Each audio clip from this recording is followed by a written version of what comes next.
Welcome to Outing the Past 2021, our very sixth festival. It is just so exciting. This year we are virtual for obvious reasons. And I'm Sue Sanders, and with Dr. Jeff Evans, we coordinate the project together with our wonderful team who, like Jeff and I, volunteer our contributions and who I will introduce to you shortly. This festival presentation is one of nearly 20 such events being hosted by our festival partners that range from large national museums to smaller voluntary organizations, and we are so grateful for them to be involved. Further information about this festival hub and all the other festival events can be found at our Outing the Past website, which you can see there. The aim of the festival is to showcase the remarkable and fascinating accounts of past attitudes to sex and gender diversity, a history that has been too often marginalized and denied.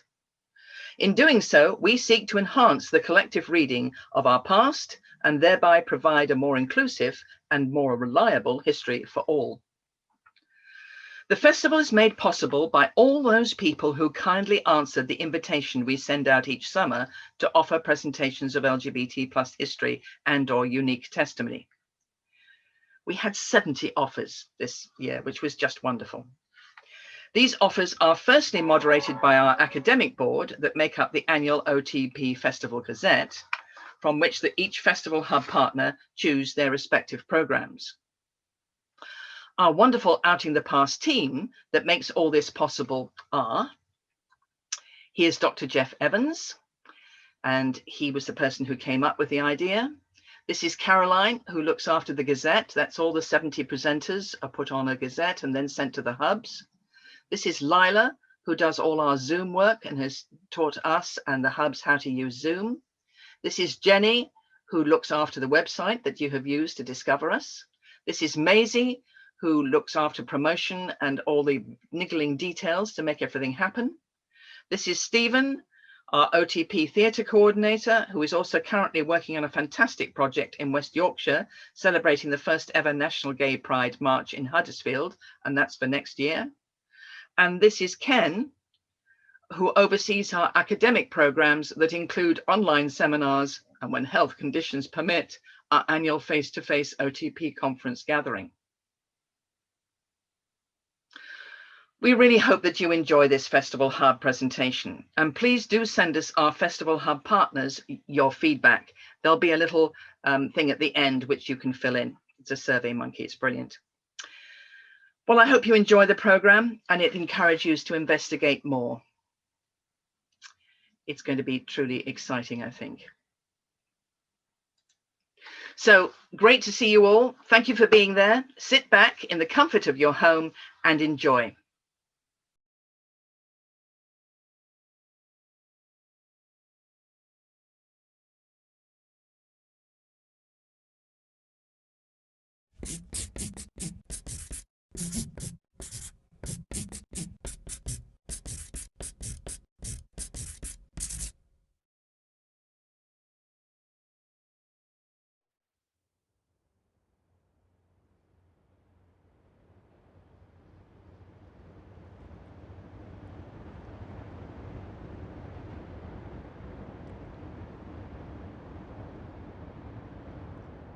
There's so much that you obviously experience as the partner of someone who's dying.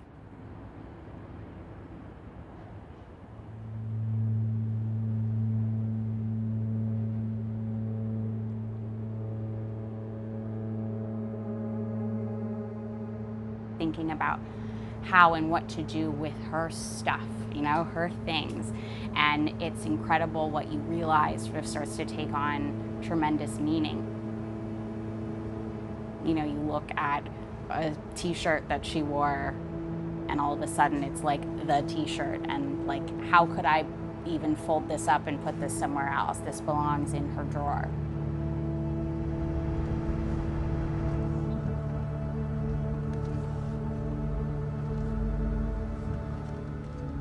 Ellie passed away after a very long and very courageous battle with lymphoma, which is a cancer. She was the most sort of bright, gregarious, you know, kind of the shining light in any room. And she was 36 when she died. The first 6 months after Ellie died, I was just kind of in this hole. And also kind of enshrining myself in the apartment that we shared. I don't think there's a day that the light switches where you go, I'm ready. I just needed to find a solution, and it dawned on me in what I felt like was literally probably just Ellie being like, I got an idea, you know? It was just this kind of like perfect realization that the archive exists.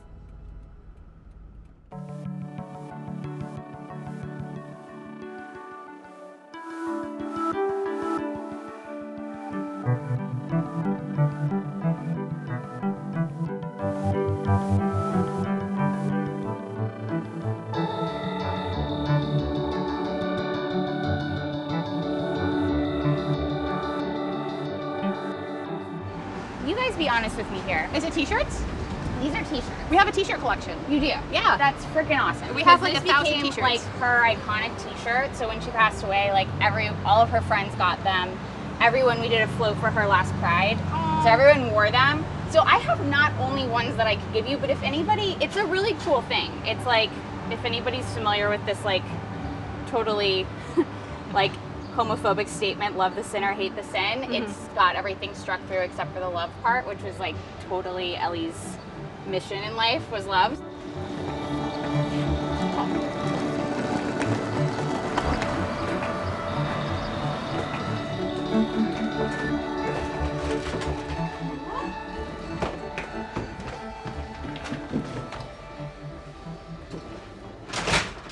It's gonna be okay. Her stuff is gonna be okay.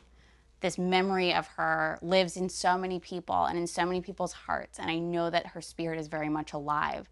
But for this now to extend to people who never even met her, you know, that is so beautiful and such a gift.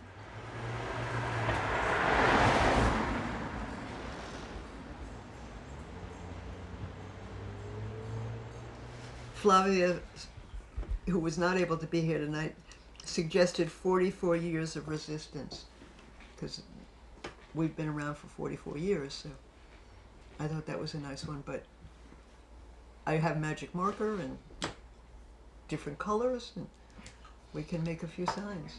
Okay. For this like Brooklyn Pride dance party, but there's also a free one afterwards in Orange. Oh, that's right.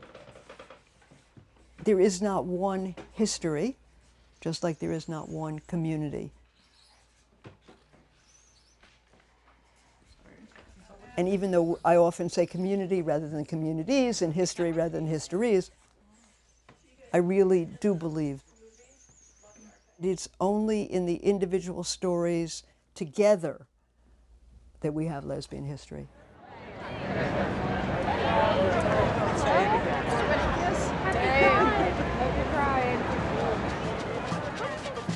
I'm very aware that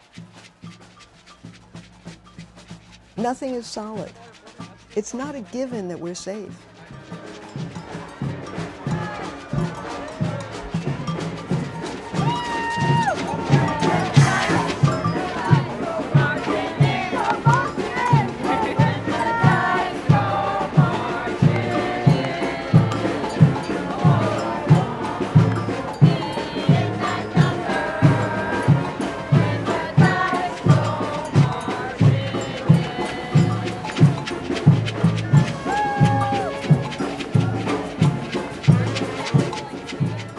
This archive, it came out of a political movement. We are still in a political movement.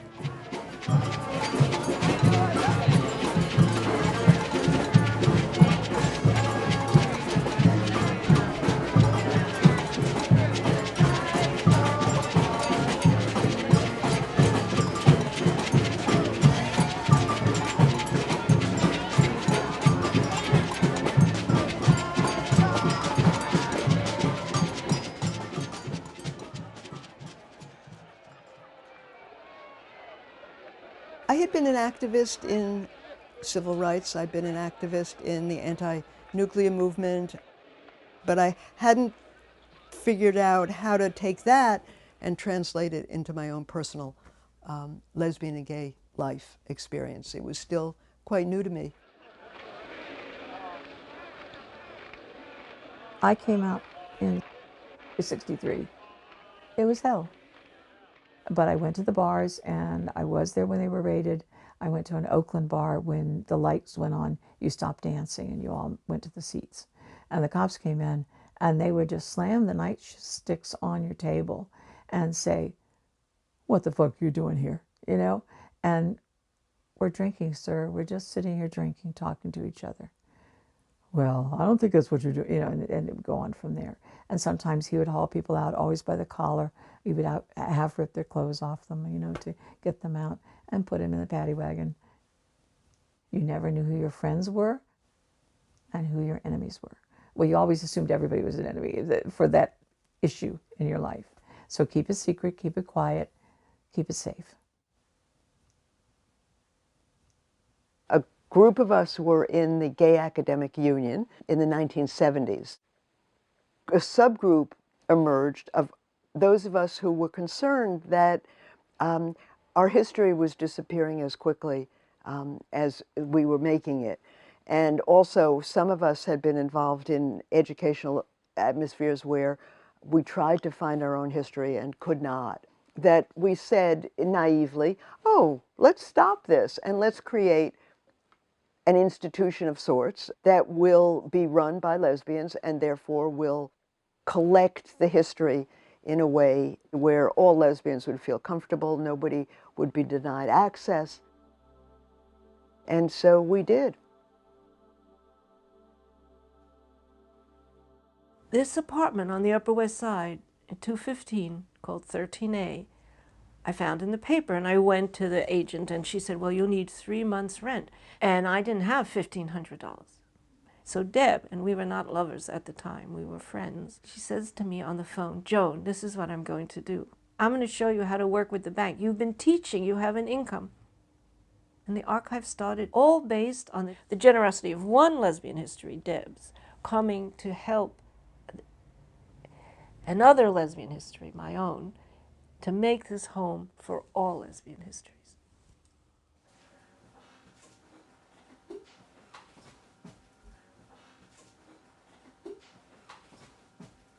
The archive started in 1974, and for many years it was housed in an apartment, which was Joan Nessel's apartment, and then her and Deb were partners then, and they lived there together. The point here is that we collect any material by and about lesbians, and that we try to acknowledge the different, you know, the changing identities of lesbians, like how lesbians identify, but still we want to include the full range of people. Mm-hmm. And we are a public institution, so anybody can come here. Mm-hmm. We don't question people. We don't need to know their sexuality. We don't question people about anything. Okay. Just hello, and what can we do for you today? Okay. Generally, at the archives, you know, there were no boxes in the sense that nobody asked you to dress a certain way, be a certain way. I liked the idea that people were really about showing all kinds of lesbians and not just famous people and not all white women and not all rich women. It just, those were the values. The principles of the archives really spoke to me. We basically are funded through our communities and allies, and we are all volunteer. Basically, that's it. Mm-hmm. So, but you want to do a tour? Oh my gosh. Do a tour. Sure, we can do it together. All right. I'm always telling my interns, like, our culture is passed down from our elders, but in terms of being queer, like, it often isn't. So this is our library space. It's special because we catalog things with these dots instead of with call numbers. But this is the fiction and bio section, and this is really unique because we catalog everything by the author or subject's first name. So originally we had it in regular library order, and then the story is that somebody came up and said to Joan, "I can't believe you have the books in patriarchal order," and she said, "Okay," and she changed it. And so when we got here, we had to decide whether we would leave it in the old order or put it back, you know, the way they do in regular libraries. And we decided that it was an artifact of our history and that we would leave it this way, especially since now you can print out a list from a computer any way you want to, so it didn't matter in terms of functionality. If you see something like I worry that my generation isn't as invested as the older generation, or that we won't have someone as devoted as Deb, as devoted as Max and Teddy, and Paula, and everyone, to keep it going. One of the things that you find out here is that we are just people who persevere. Okay, so for instance, the cataloging of the books took about 6 years, and now we're doing that with the tapes that you're going to be working on, Ilaria. You know, Colette has really been organizing, and we just do one tape at a time. And sooner or later, they are all going to be cataloged. So we have 3,000 now. Yeah, we have a little over 3,000. tapes. Yeah, I definitely do. I feel the weight of it sometimes. I mean, like, I come from a culture that really venerates elder people and what they do, and that you should always learn from them and try to emulate the way that they act, but also to improve upon it and be better always. Lesbians are kind of seen as passé in some circles. Yeah, I identify as queer, but I still feel a strong affinity for the word lesbian.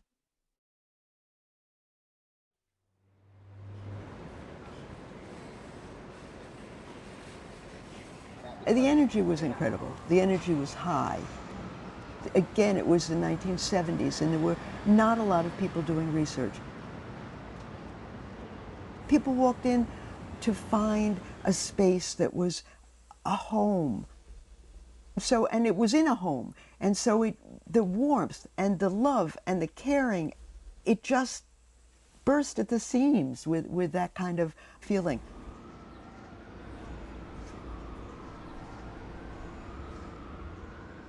One, two, three, 4, 5, 6, 7 takes you up to that thing. 8, 9, 10, 11, 12, 13. You see that air conditioner over there?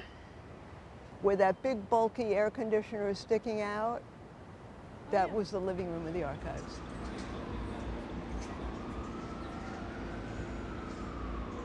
From a small back room in a large West Side apartment in Manhattan, the collection has grown geometrically.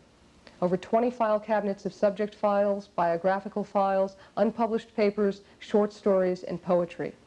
10,000 books, 1,300 periodicals, artwork, slides, 12,000 photographs, graphics, audio and videotapes, musical scores, buttons, clothing, 200 special collections of manuscripts, diaries, letters, and personal papers, and other representations of lesbian lives and activities.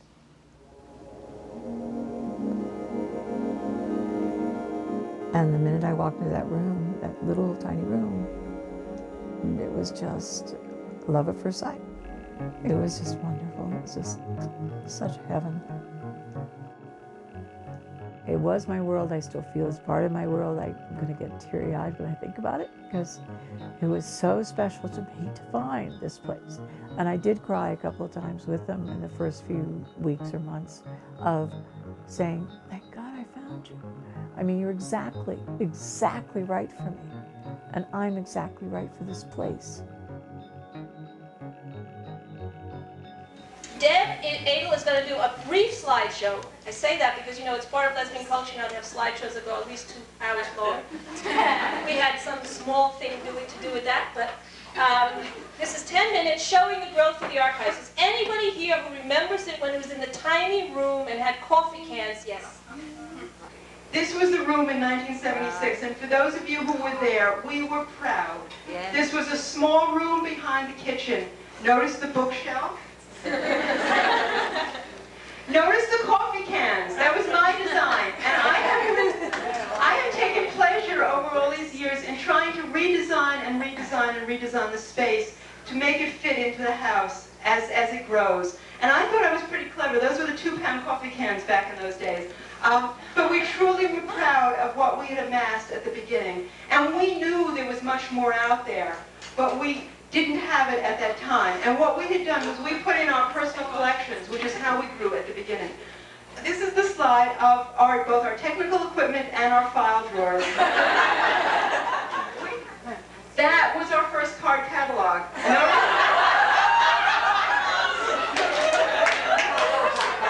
Notice that the plant, the coleus, is bigger.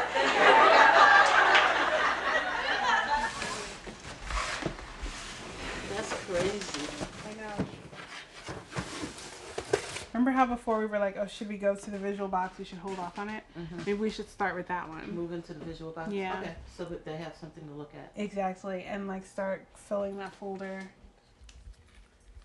I think that LHA has served a different purpose for me at different times in my life. I came here initially because I wanted to learn about who I was, and I was the community. I wanted to see about my history and who was my foremother. You know, who am I supposed to become? So I wanted to come here to like open a box and see what someone wrote down and then follow it like it was the Bible. You know, because I needed a religion and I had already committed to study this one. It was called the Lesbian religion. Do you want me to start putting a box together, or are we just going to go through the stuff first? You can start separating. Yeah, let's go between through this first. Things exhibit worthy, not exhibit worthy. Dancer Edwina, choreographer Edwina, music Johnson Porter, sung by Sylvester. Aww. Carletta, aww. Aww. This is so beautiful. This was some event. Oh, this is beautiful. Okay. Event worthy. Event worthy. And then eventually I realized from working intergenerationally with the women that are here, who are also the women in the boxes, that we're all just human. There's no hierarchy, there's no deity. They're having pre-existed before me and having laid the groundwork. It doesn't give them sort of a hierarchical position, and I don't have to praise them. I wish I had a date. I know, right? Okay. Somebody may recognize it. You never know. Like Cassandra would be like, I wrote that in 1977. And put her date on it. You never know. One of the early contributions we had was from Miss Mabel Hampton. Miss Hampton was part of the whole early days of the archives. She would be there for work nights, and I have this image of women, young women, sitting around her feet. And Mabel Hampton's an African-American woman who was born in 1901, came out in the 20s or earlier. And they'd say to her, looking up at her, and they'd say, but Mabel, when did you come out? And she said, what do you mean, when did I come out? I was never in. And that was the spirit. So the archives, it was a home to the most wonderful, resilient spirits.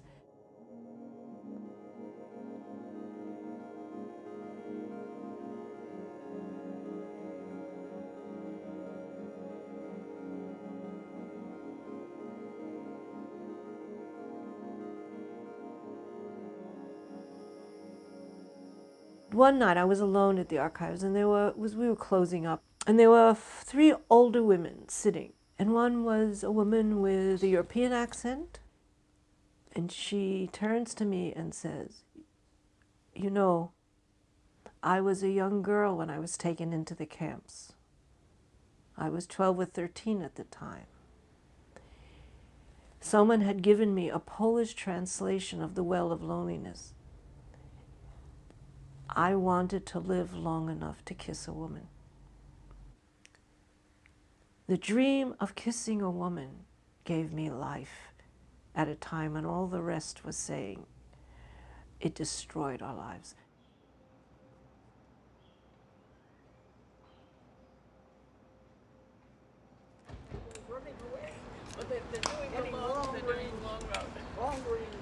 Yes.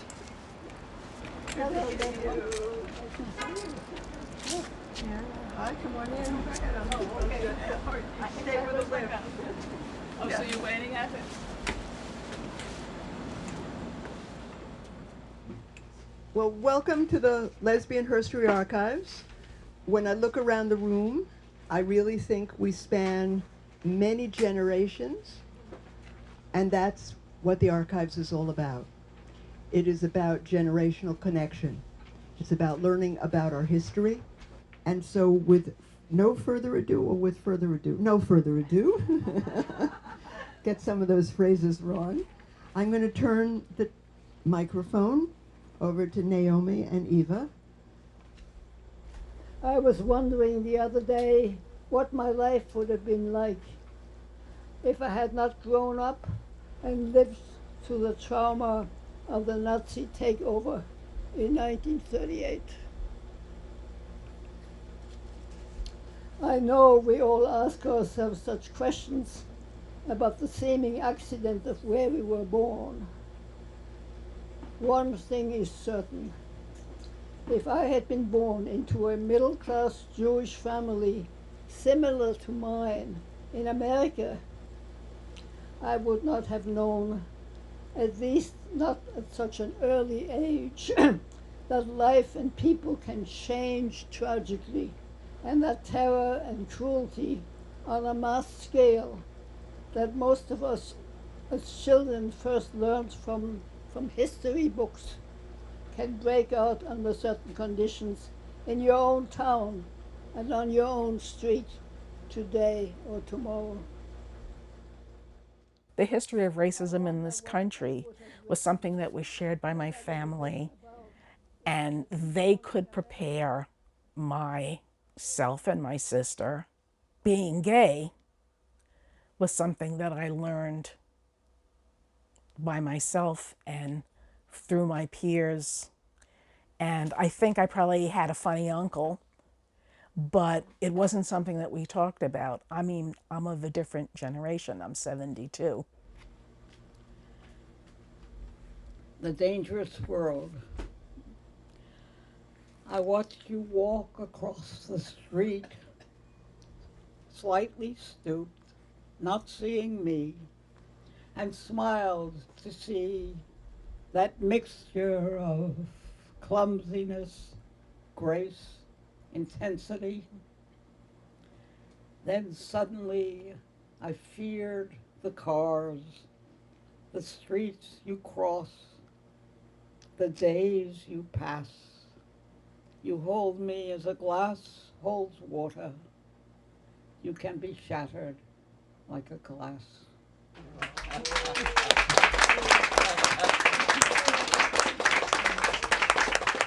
When I found out about the archives, it just seemed clear to me that this is about me. And if I wanted to be fully myself, then of course I should be involved in this.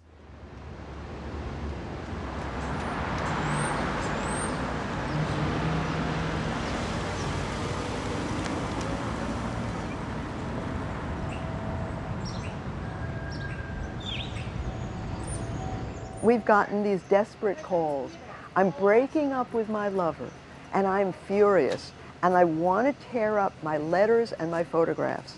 So please come and rescue them. You know, and I feel like we're the, I don't know, the rescue squad, and we go down, okay, give us your material, and we take it back to the archives. And then 5 years later, they can come back and feel glad that they didn't destroy what they knew they were going to destroy. So it still goes on.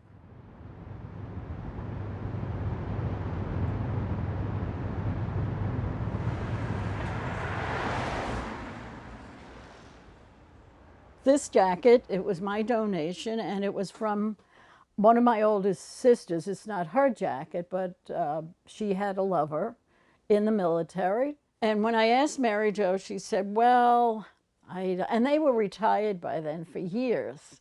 You'll have to take my name tag off.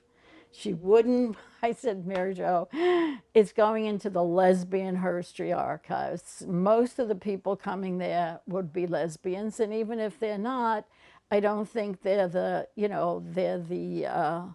army has sent anybody looking for you. But anyway, she finally gave it to me. I'm very proud of her. She was very proud. Both of them were. So that's why I'm here at the archives, so that stories like this can be told, and their history, who they could never talk about it. I want people to know about it.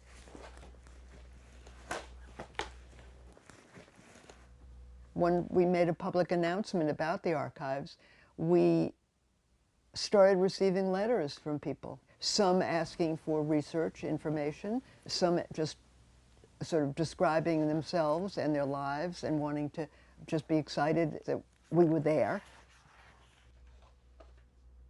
So Elsa Gidlow writes to Julia Stanley, I probably am in the minority, but I cannot like the word her story. History never did mean his story, even though that is what happened. Might it not be stronger and braver to take back the word and cleanse and reclaim it than to adopt an awkward one? I love our language and wish we could rather purify words that have gone astray than adopt bastard expressions. So, sorry, Elsa. We stuck with herstory.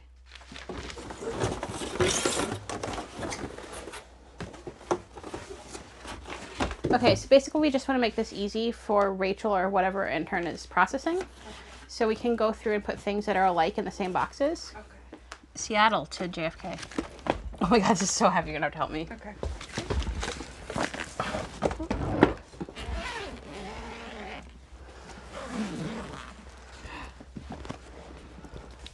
Wow. You are literally going through the stuff of someone's life. And that stuff is really tender. It wasn't intended for anyone else to see at the time. You're bearing witness to like not only one person's life, but all of their relationships. Oh yeah, Ellie. It is her. That's fantastic. Yeah. Cool. Here is her Dave & Buster's card. It's so interesting because like if you think about all the things you leave behind, like that's still there, right? Right. Your Dave & Buster's card. This is such a beautiful donation. There aren't very many people who are put in that position. And archivists are. Here's the program for her memorial. Her all-time favorite song was by Kylie Minogue. Which one? Slow. Maybe we can play it after. Things she probably won't miss. Upspeak. Headaches. Passive aggression. Picking up poop.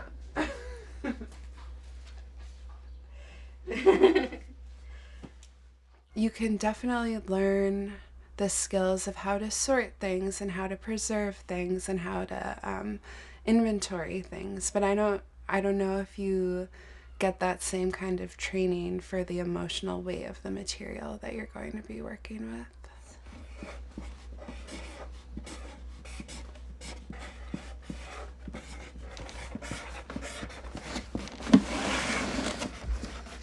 This is so much. I'm gonna take a photo of it on my phone and send it to Melissa. Okay.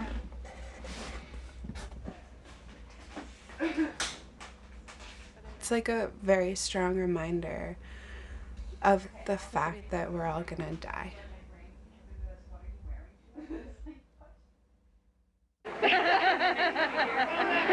I'm Barbara Brown, and I'm Sandy DeLagle, and we have written our wills and left, if we both die at the same time, we had left our inheritance and everything that we may have collected in our lifetimes in the National Women's Archives in Washington. And as of today, we're leaving them to the Lesbian Herstory Archives. Monday or Tuesday of last week, here. The fact that Joan and I were together as a couple, I think allowed the archives to grow in a way.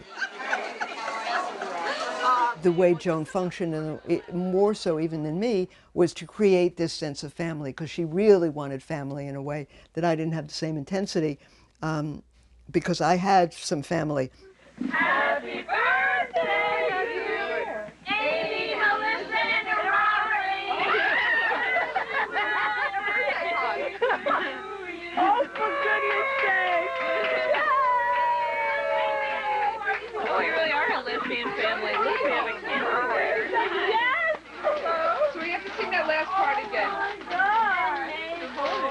Melissa, Rory, Joan, Mabel, and so-and-so. One more we missed.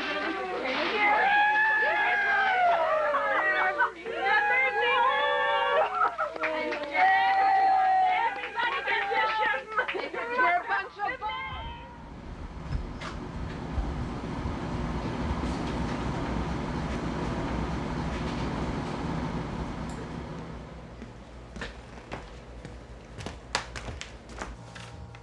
So what tapes have you been listening to? There's one with Joan Nessel and Deb, and they were on a radio show. It's just, I never know what it's going to be. I think the thing that's always been interesting to me is that people who really, women in the community used to go everywhere with a tape recorder. Yeah. Okay, and now that you can actually tape it easily, they don't do it. Right. You know, it's sort of, they have this kind of feeling that somehow it's gonna, you know, be in the ether even if they don't do it, but everybody would feel so responsible to document all these different events. And I worry that we're not going to have the same kind of documentation, even though everybody is taking photos of everything. Right.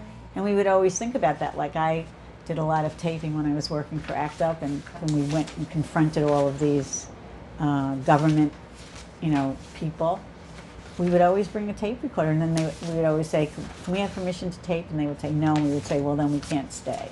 And they would always say, you know, why? And we would say, well, because we have to make sure that women that couldn't be at the table know what went on. And then they would kind of eventually give in. Mm-hmm. Got the best tapes in the world, you know, just, of course it was the idiocy of the male establishment, but it was, it was really worth having, you know. There were a couple of things that were really bad. One was, you know, Reaganomics, and there were also raids on Times Square. There was a trans and black bar that the cops would raid, and people think that was over at Stonewall. It wasn't. This was the early 80s. It was the time of Cruising, the movie that, you know, people found really objectionable. And it was the AIDS crisis had started. So it was really, it was a very difficult time in terms of what was happening in the gay community.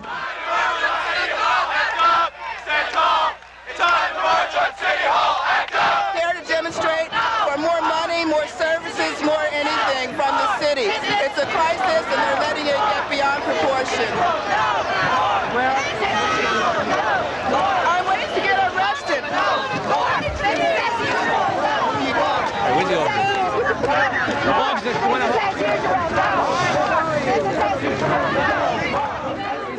When I started coming to the archives, I met a lot of people. I met Maxine Wolf, and Maxine was, in addition to being engaged with the Lesbian Herstory Archives, was working with ACT UP. And she said, you got to come to Monday night meetings. The ideas and images that are out there do not reflect the realities of our lives.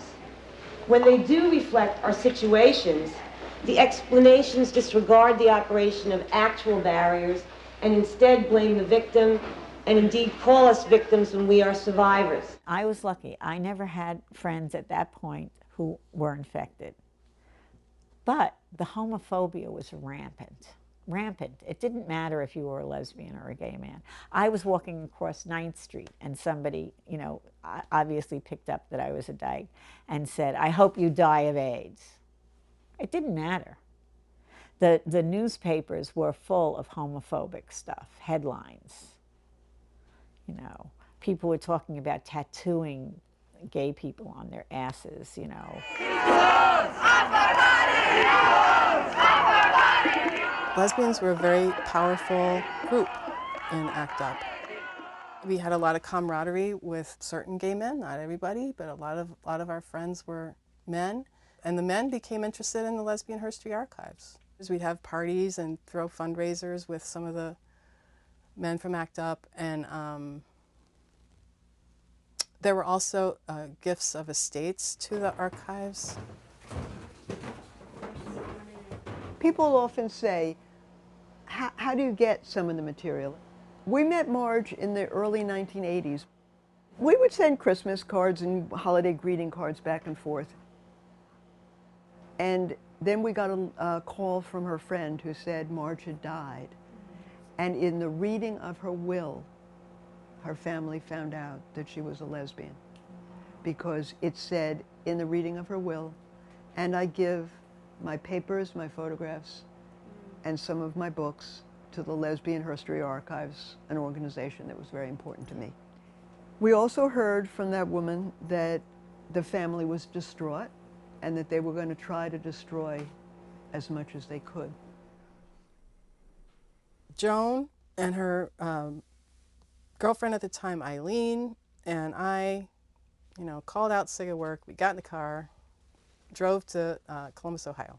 And when we got it back here and we looked at it and we looked at the photographs and her diaries, they're incredible. The diaries talked about what it was like to come out in the 1950s in Ohio.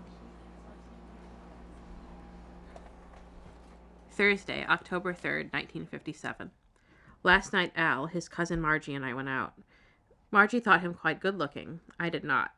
Probably that was because I would not like anyone that she likes because of my interest in her myself. It is still as strong as ever. Stronger, in fact.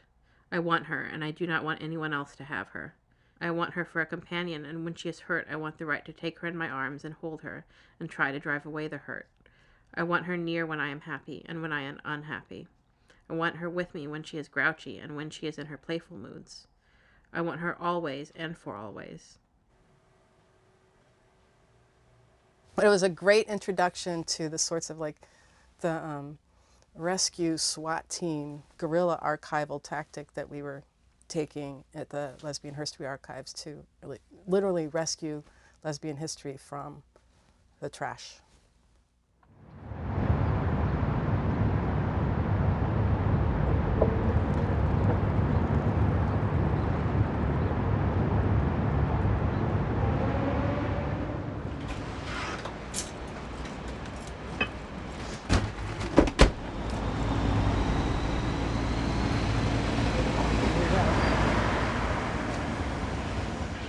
I guess it must have been 1985 or 86. Joan and Deb realized that if anything ever happened to them, nobody would know anything about what was happening at the archives. And so they asked if there were people who would be willing to form like a coordinating committee. And I said, sure, So here I am 30 whatever years later.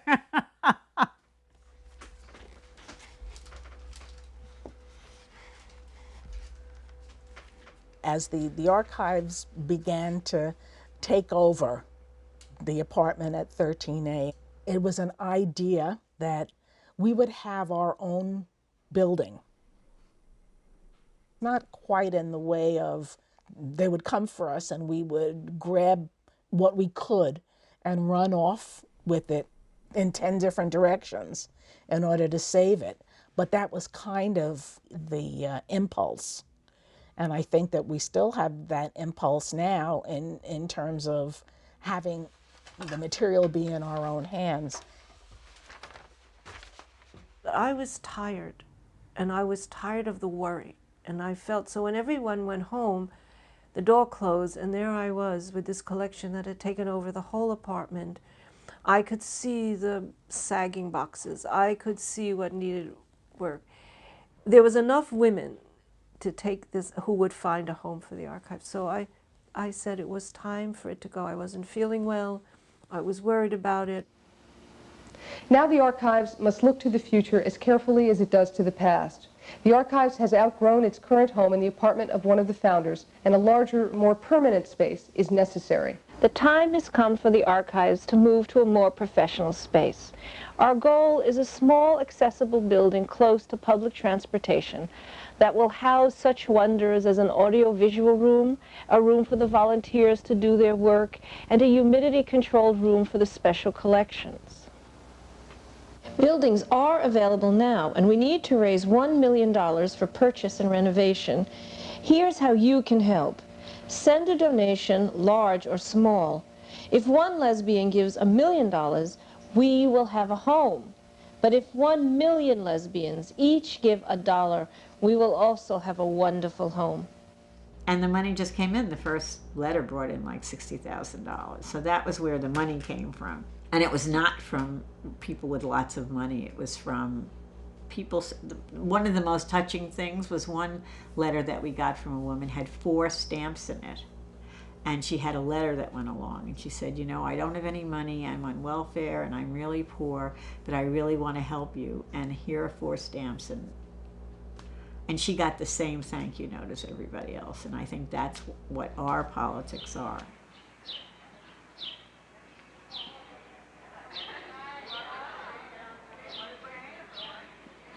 Having a building was a way for us to solidify the place for the collection and metaphorically then to solidify the place of lesbians and history.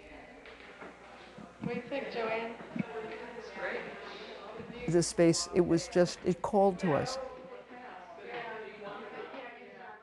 One of the ways we got a mortgage was because there was a lesbian who was a vice president at what was then Brooklyn Union Gas and is now National Grid, and no bank would, why would they give us a mortgage? We had no defined income, nothing. A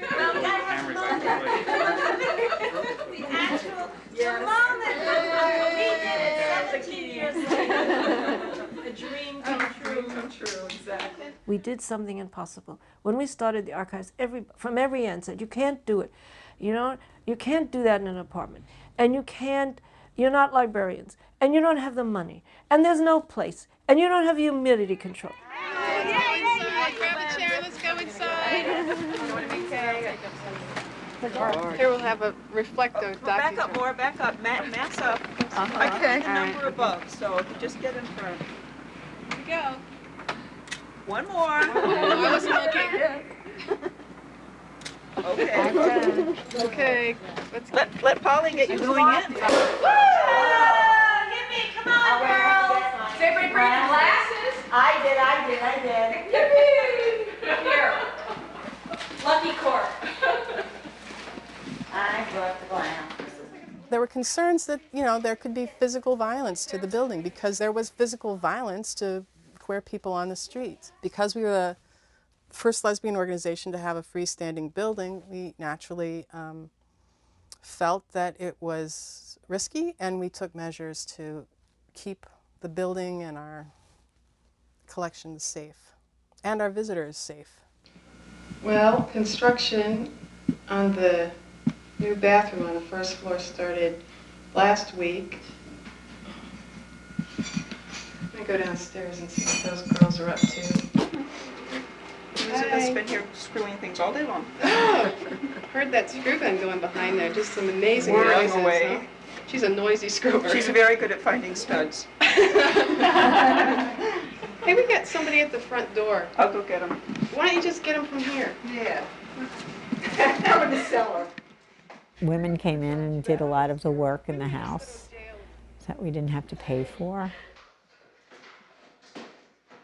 We had great discussions about how to mark the building. And people who, it's interesting because there are layers, and people who come along 10 years ago, 5 years ago, 1 year ago, two years ago, everybody has a sense of this is the way it is, and there is no is. And there is no was. There is no, it's an evolving process, and that's part of what's kept it alive. The street address was not public until well into the 90s, and the building did not have a sign on it until later.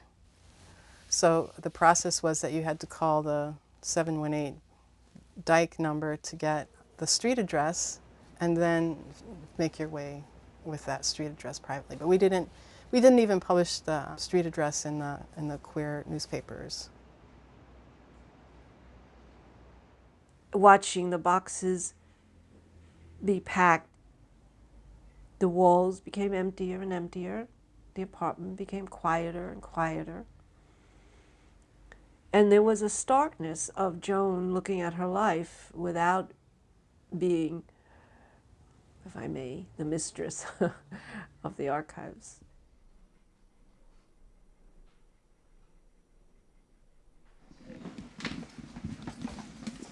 Oh my goodness, it's that time again. It is, once again, the time of our workday. Yes, when we make our public speeches. Is enough light? Your little red light is on. That means that you're on. Oh, it means that I'm on candid camera. Yeah, you're probably at civil rights. Oh, well, I'll be glad to go back here because this is I'm getting my hair cut for the opening on Monday, so it's important to see that it's how long it is. Take a good look because it's going to disappear. I'm trying to decide. Well, I made it like shorter on the sides and long on the front again. Wow. Carolyn always does a good job. She makes her choices. But today, what I'm doing today is I don't remember. It's 1 week before the great grand opening. It is the 11th hour. It is the 11th hour. Well, it's the 10th hour. 10th hour. 10th hour. I am trying to make sense out of the desks and things, so we will have pencils and paper to work with very shortly. Very important. Yay ho! It was exhilarating, but as the person controlling the finances, not controlling the finances, but taking care of the finances, if you will. The worry about, are we going to make our monthly payments each month? Not only did we make our monthly payments, but we were able to pay off the building early.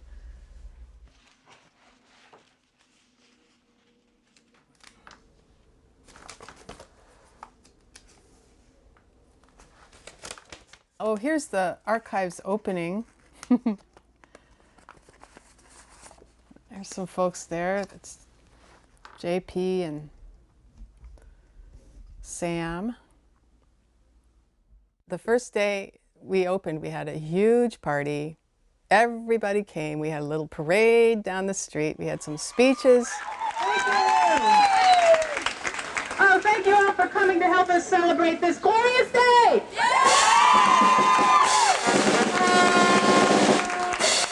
This building demonstrates that lesbians are determined to mark this world in significant ways, that we will fight for our lives and we will accomplish change on our own terms, and that we will never, ever allow ourselves to be hidden, undervalued, diminished, stepped over, disparaged, or forgotten.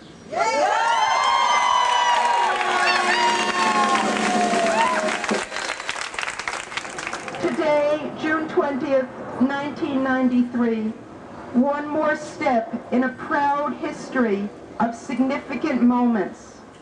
We have traveled in a short, almost 20-year period from a kernel of an idea through a Manhattan apartment to the first lesbian-known building in New York City.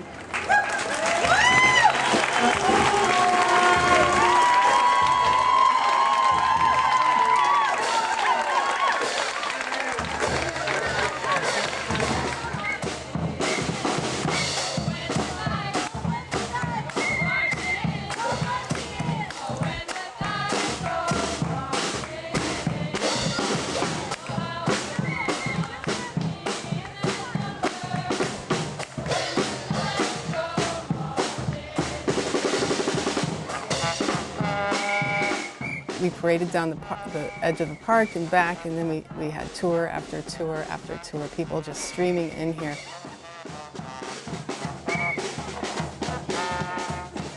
I don't think I saw a single frowning face all day long. It was absolutely fantastic. There's a couple of pictures where you can see all of our faces except for mine because I'm taking it. But I looked equally happy, I'm pretty sure. I'm pretty sure.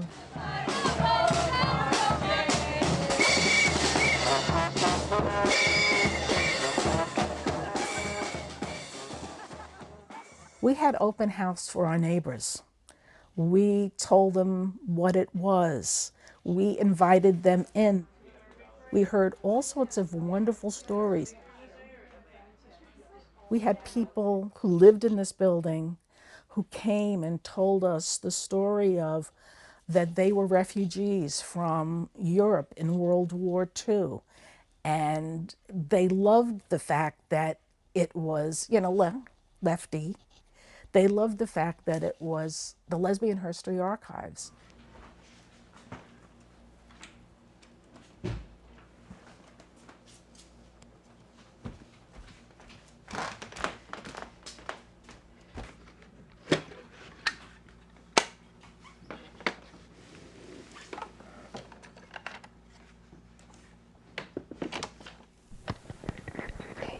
I want to tell tales of a lesbian life, and I hope I'm wrong, but I think this life is coming to an end, and I'm only 38, and I'm frightened. But in 38 years, I've learned how to cherish, and I want to talk about the wonderful women I've known, and I want to talk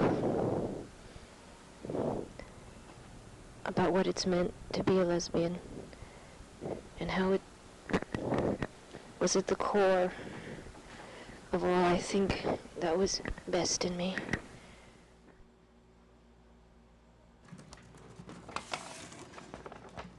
The point that we were all engaged in, we were all so eager to combat lesbian invisibility that we took risks with what we recorded and we took risks with what we left in the archive.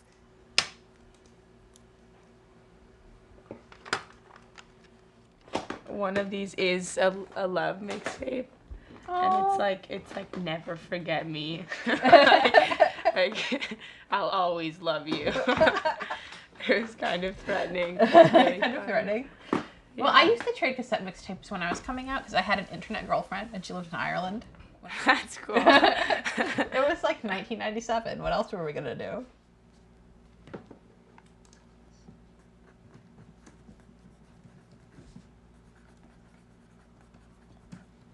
You want to be validated for who you are. You want to know that you're not alone in the world. And I think that's something that the archives does, is it ensures that you're not alone and that you have voices from the past who are echoing your own life.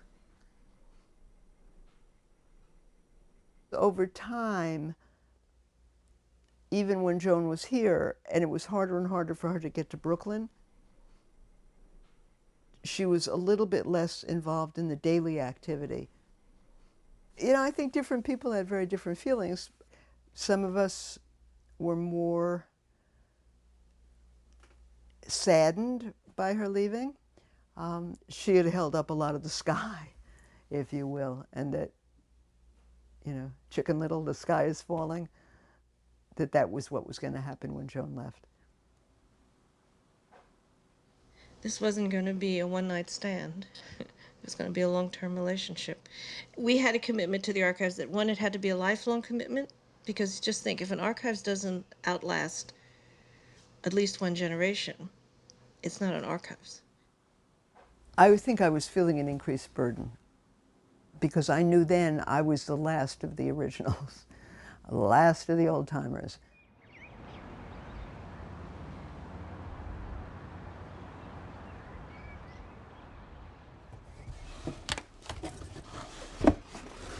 Yes, so all these boxes will go to LHA.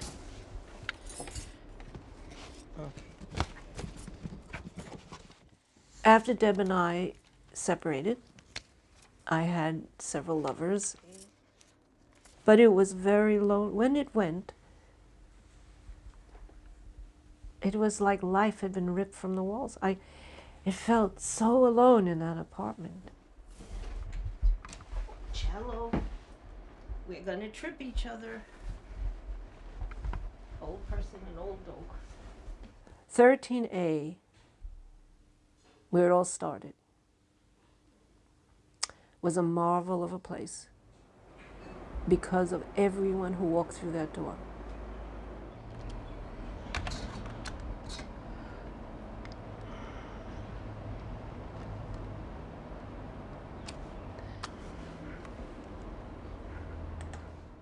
It was my family, the only family I ever had.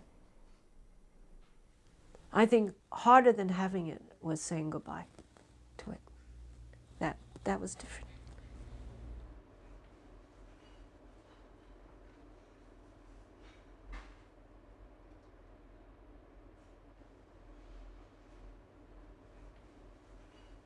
I, like many expats who come to Australia, I never realized the tyranny of geography, as a famous book has said.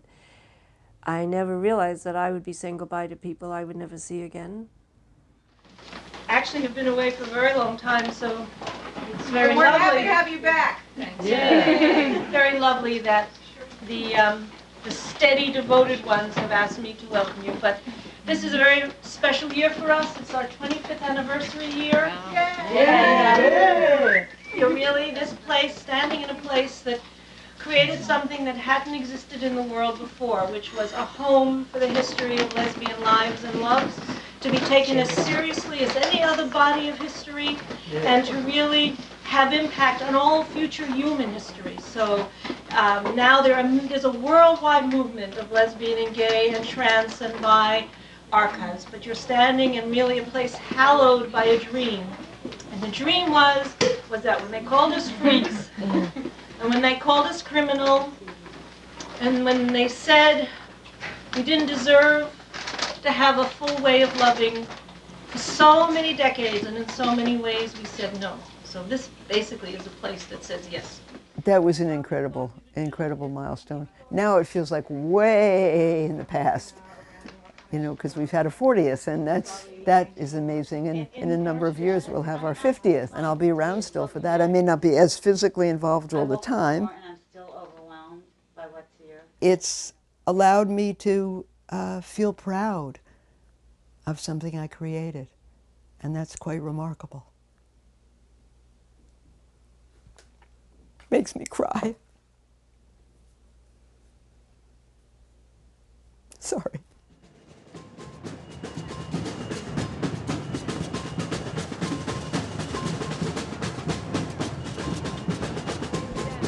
But the people who do come love it, and they're out of town. It's like part of their whole thing. Yes, yes. I'm happy that I have been here long enough to see a new generation of people arrive and participate and process and create events and create new things, because it helps me to feel less responsibility in that potentially the same way that Deb and Maxine and Paula must feel, oh, but other people will come and they'll do it. they'll take it on too.